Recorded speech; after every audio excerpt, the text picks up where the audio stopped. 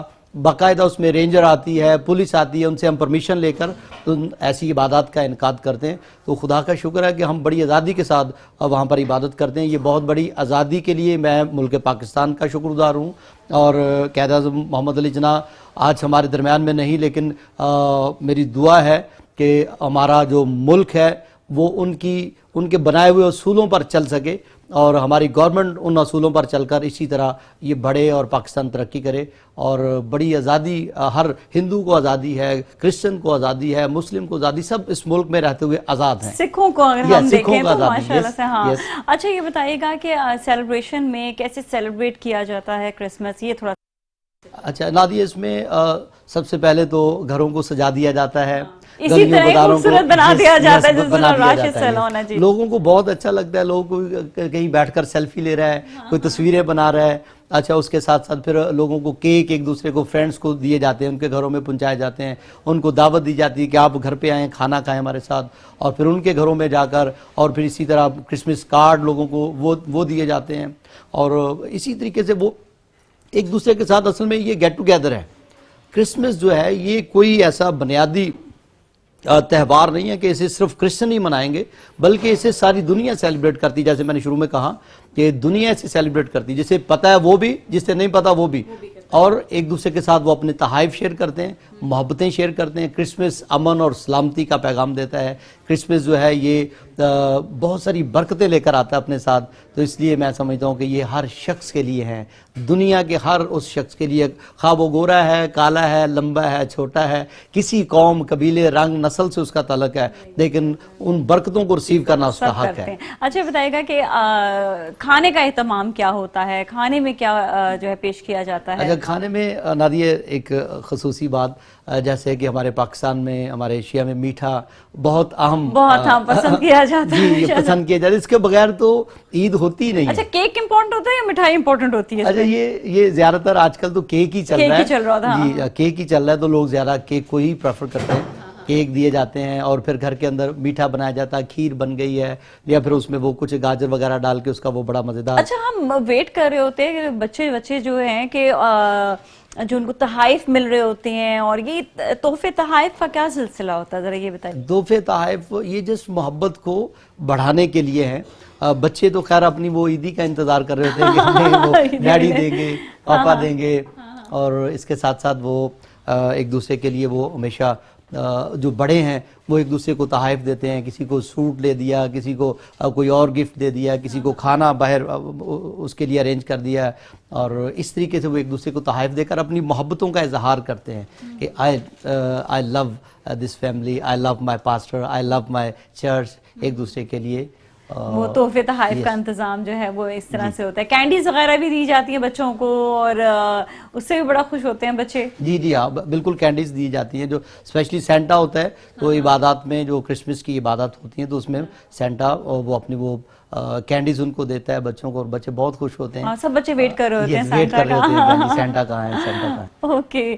اچھا تو فیملیز آپس میں مطلب کس ٹائم پہ ملتے ہیں, کہ چرچ میں آپ لوگ زیادہ تر مل رہے ہوتے ہیں, یا ایک دوسرے کے گھر کا بھی اس کے بعد اہتمام ہوتا ہے جانے کا, یا دعوت وغیرہ ہوتی ہے, کس طرح سے؟ جی, اس پہ فیملی چرچ کے اندر بھی ملاقات ہوتی سب کی, وہیں پہ وہ ایک دوسرے کو دعوت بھی دے دیتے ہیں کہ آپ نے شام میں ہمارے گھر پہ آنا ہے, کل ہماری طرف آئیے گا, اور پھر کوئی دوسری فیملی کہتی ہے کہ آپ ابھی ہمارے ساتھ چلیں. تو ایک دوسرے کو وہ بڑی خوشی کے ساتھ ملتے ہیں اور دعوتیں دے دیتے ہیں اسی ٹائم پہ, اور وہ فکس ہو جاتے ہیں. یہ 2-3 دن تو بہت. پریئرز کب سے شروع ہو جاتی ہیں؟ اچھا پریئرز تو ناصر اس میں ویسے تو مطلب ریگولر چل رہی ہوتی ہے, لیکن ہر رات کی پریئرز جو ہیں وہ پورے ویک سے شروع ہوتی ہیں, یا پورے منتھ میں, یا صرف جو ہے کرسمس نائٹ کو ہوتی ہے؟